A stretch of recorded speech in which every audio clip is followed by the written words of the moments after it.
All right, we're back with Dr. Joan Rosenberg. Let's work something out. Okay, cool. Yep. I mean, just because you know me well enough, and you know me well enough that I've just been obsessed or haunted by this term or this to be the best at what I do. Right. And regardless of the discipline and regardless of the field, and I believe that that's what we're all put here on this earth to do. Absolutely.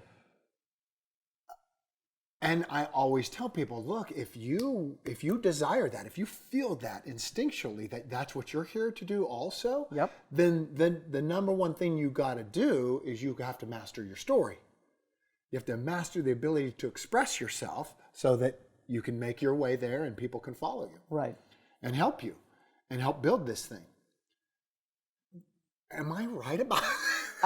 Yes, yeah. Am I wrong? I feel it I feel it in my guts, but I don't know if it makes any sense. It makes a lot of sense to me. Okay. So again, we were sort of engaged in a conversation about what is the best to have to do with storytelling. Right. Right. So the way I like to think of it, Bo, is that if I am shut down on my story, I've never talked about my life, or I hide really important experiences that I've gone through, I've not dealt with them, and again, it's one thing to say the story, but I can say the story and have no emotion attached to it. Yeah, that's not a story that's been dealt with. Right. Okay? Yeah. So to deal with your story, it's not only telling the story, it's also putting the emotion to it, so that it's like you're talking about how you felt in the experience, and then in the best of circumstances, you're making sense of the experience. So think of three things: telling with feeling, and making sense of what all of that was. If I'm hiding all that stuff, basically all my energy, all my creative energy, all the energy that I can put into the pursuit, all that energy is being tied up in keeping the story well contained. So I'm not going, I don't have the freedom to pursue stuff with the same level of creativity, the same level of understanding, any of that, because all my creative energy is clamping down on the stories. As soon as I start to tell the story and make sense of the story, then all this energy that's holding it back gets freed up. Now I can use all this for creativity. I can use all this in the energy of the pursuit of being the best. I can use it in the energy of being disciplined, or whatever it might be. You become fearless once you're the one telling the story.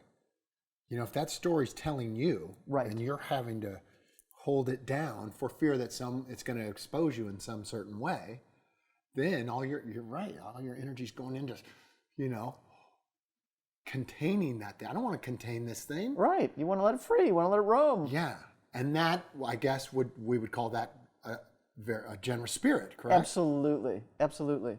I mean, you were talking about how standing behind the stage, you in your own mind, you were going to give the best performance when you were doing your play. Yeah. But that's generosity. Yeah. It's giving it all you got. Yep. So for me, some element of generosity is tied to being the best, both that are really important to you. No doubt. No doubt. Yeah. So good.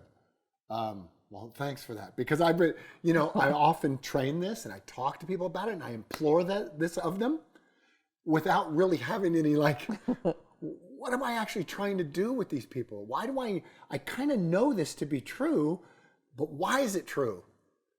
And it makes so much sense that I often have this theory about being the best too in your field, is who is the most creative also. So if all that creativity is containing something, you can't let these can't be used for actually the creative pursuit. Got it. It's only being used to contain old stories. Yeah.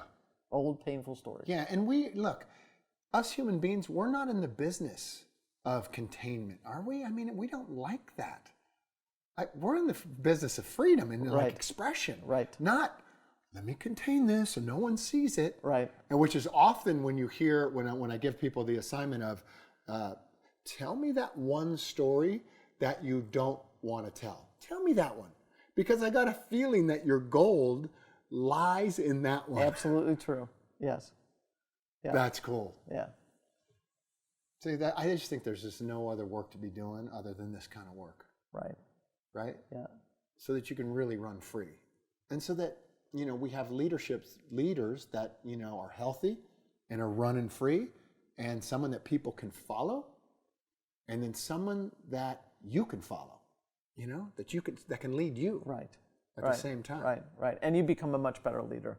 So when you've again taken the lid off, so to speak, and you can use all that energy for the creativity and the pursuit of you being the best, there's no stopping you. Perfect. Thanks, John. You're welcome.